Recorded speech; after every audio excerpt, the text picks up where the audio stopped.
Eddie Murphy is a Detroit cop on vacation in Beverly Hills. I just got off the phone with an Inspector Todd in Detroit. He says if you're out here investigating the Tandino murder, you needn't bother coming back. I don't want to take it anymore. For a man who claims to be on vacation, you look a lot like you're on a stakeout. Stakeout? No. I'm picnicking. This is like a picnic area. I have to ask you some questions about Michael Tandino. I've never been to a cell that had a phone in it. Can I stay for a while? Because I ordered some pizza. We have 6 witnesses that say you broke in and started tearing up the place, then jumped out the window. May I help you? Yeah. I'm looking for Victor Maitland. I have nothing to say to you. How you doing? You guys don't know nothing about nothing, do you? You just got your badges and your guns and you're on the job, right? Make sure we get the right drinks, because if I drink club soda, I'll throw up. You know, this is the cleanest and nicest police car I've ever been in my life. This thing's nicer than my apartment. I just bet you are the pride of your department in Detroit. It seems painfully obvious you haven't the slightest idea who you're dealing with. I don't know what y'all think I am, killing some kind of food. Hurry up, quicker! Crawl back to your little stone in Detroit before you get squashed.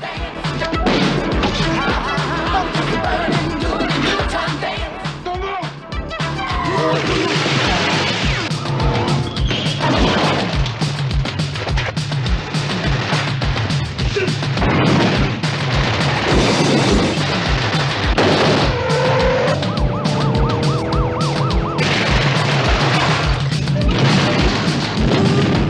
Cover me. Police! You're all under arrest! You do that again, I'll shoot you myself. Eddie Murphy, Beverly Hills Cop.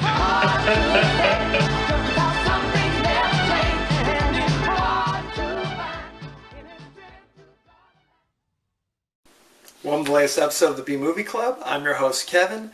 This week we'll be discussing the 1984 comedy action classic Beverly Hills Cop, starring, of course, Eddie Murphy and a bunch of other people. For those of you joining us for the first time, each week on the B-Movie Club, I discuss certain guilty pleasures and forgotten classics of the past. Go to our page on Facebook, Original B-Movie Club, and give us the big thumbs up. Go to our page on YouTube at KD9575. Hit the subscribe button. It's completely free. And don't forget to follow me on Twitter at the B-Movie Club. Please spread the word. The more the merrier, I always say. Beverly Hills Cop. In this movie, Axel Foley is a young detective in the Detroit Police Department who, after a long time in prison, a childhood friend looks him up, says, "Hey, what's up? How you doing? Let's get together and reminisce." His hoodlum buddy busts out a bag of German bearer bonds, which I'm not an investment banker, but evidently they're like untraceable, they're like real money, and they're worth a lot of money, evidently. So, while they're talking about it, some thugs show up, knock out Axel, and kill his buddy, Michael. So he's dead. Axel wakes up, finds his buddy dead, remembers about the German bearer bonds, and goes, I'm going to get to the bottom of this. His buddy Michael had been working out of Beverly Hills, California, at some kind of art dealership, essentially. And Axel thinks maybe he got the bearer bonds from there.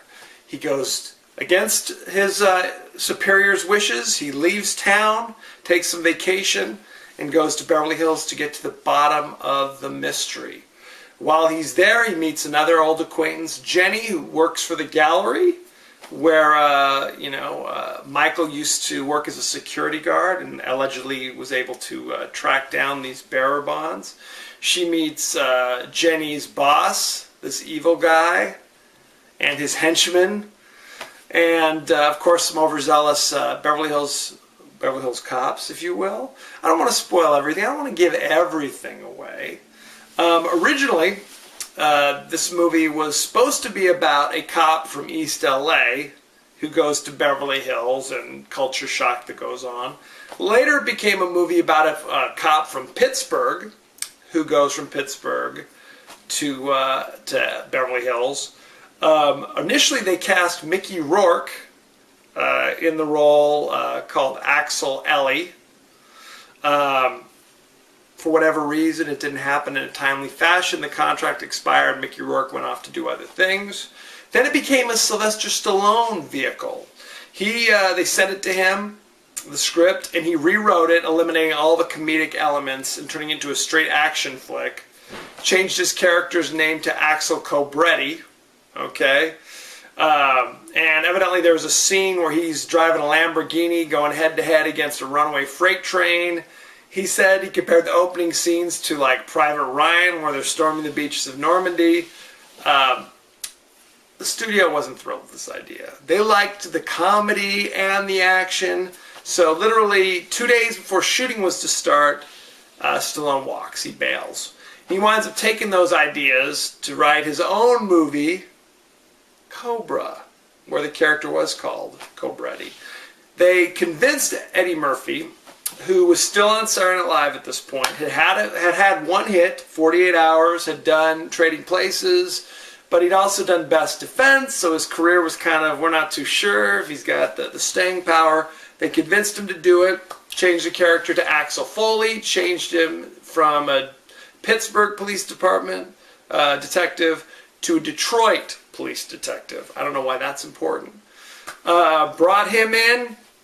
They had many different shooting scripts that they were using. They were literally taped together. And whenever they get stuck, they'd say, Eddie, can you improvise something out of this? The super cop monologue that he does, it was totally improvised, and it was given after, I guess he'd had an espresso or a couple cups of coffee. Because Eddie Murphy at that time doesn't take drugs, doesn't caffeine, alcohol, none of that. So, a couple sips from a cup of coffee just drives him over the edge. And so the manic, energetic monologue was a victim of that. That came out of that, evidently. The friendly Beverly Hills cops, Rosewood and Taggart, they brought them in, and because they were basically looking for chemistry. They had different guys in there improvising. And the scenes where it's Rosewood and Taggart sitting in the car and Rosewood's reading like a magazine, the average male has 5 pounds of undigested red meat in his bowels by the time he's 50. That was all improvised during the audition process. And that's why they were able to get that role, because they were kind of like an old married couple. That's what they were going for. So evidently, there were a lot of numerous takes that were ruined because people would start laughing. Again, during the Super Cop monologue, if you look, you can see Taggart is kind of pinching his eyes. He was doing that to keep from laughing. Judge Reinhold, who plays Billy Rosewood, he's pinching his thigh to keep from laughing. There's a lot of stuff like that going on. What else can I tell you about this movie? The actor who plays Inspector Todd, who's Axel Foley's superior in Detroit, was actually a real Detroit detective in reality, and actually went on to become a member of the Detroit City Council. So all that, the real realism that he brings to the role, that was him. That's how he do. Okay. If you look close, you can see Damon Wayans as the actor, the guy who gives Axel Foley the bananas to put in the guy's tailpipe. So the evil, slimy guy, art dealer, smuggler guy, Victor Maitland, played by Steven Berkoff, his henchman, Zach, which doesn't sound like a very good henchman name to me, was played by Jonathan Banks, who would go on to have great success in Breaking Bad playing Mike, the evil henchman. Good times. I was laughing because in this movie, growing up, a lot of the movies that I watched in the 80s were like the TV edited version. I don't know if they even still do this, but back in the day, they would show movies on regular TV, but they'd edit them to the bejesus, so every bad word was eliminated. Watching this movie again recently, you're shocked by how many F-bombs. It's like every other word is an F-bomb. F-bomb, F-bomb, F-bomb. So be aware. If you're going to sit down and watch it with your parish priest, some nuns, some small orphans, if you're sitting around the table with Granny, maybe take a pass on this movie for a little while, at least. The movie went on to become a huge hit, huge success. It recorded 14 weeks at #1 in 1984. Became one of the top-rated, grossing R-rated movies of all time, just after Godfather and The Exorcist. Beverly Hills Cop is right there, and of course, it totally cemented Eddie Murphy as the biggest star of the 80s. It's great. Went on to spawn not one, two sequels. Of course, that second sequel's a little shaky. He also went on to, they filmed a pilot recently. They're hoping that there'd be a Beverly Hills Cop TV show. Okay? And there's talk that there's going to be a Beverly Hills Cop 4 because Eddie Murphy, like the rest of America, was not thrilled with Beverly Hills Cop 3. He says, I can't leave it like that. I got to go back and do the next one. Okay? Now, ask yourself, who is the Beverly Hills Cop in this movie? It's not Axel. Axel's a Detroit police officer. Is it Billy? Is it Taggart? Who knows? Is it Detective Lieutenant Bogomil? We can't answer these questions. Beverly Hills Cop, the best name for it? Sure. But who is the Beverly Hills Cop? Nobody knows this answer. This movie currently has an 83% fresh on Rotten Tomatoes. If you have not seen it, I don't know what you're thinking. Rush out and see it. It is brilliant. It is great. I even like the sequel, Beverly Hills Cop 2, quite a bit, okay? It's a little more action, but I'm into it. I dug it. So, check it out. Next week, we're doing a little more action comedy, if you will. Maybe a little more action than comedy.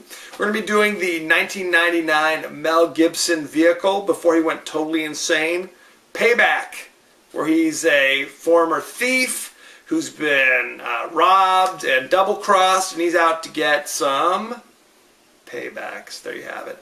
It is streaming instantly on Netflix, just like Beverly Hills Cop, so rush out and see it. Let me know what you think. Send any favorite scenes, favorite quotes, comments, or questions, and I may talk about it on the show. Don't forget to keep those movie suggestions coming in as well. Go to our page on Facebook, Original B Movie Club. Give us the thumbs up. Go to our page on YouTube and subscribe. It's totally free. Don't forget to follow me on Twitter at The B Movie Club.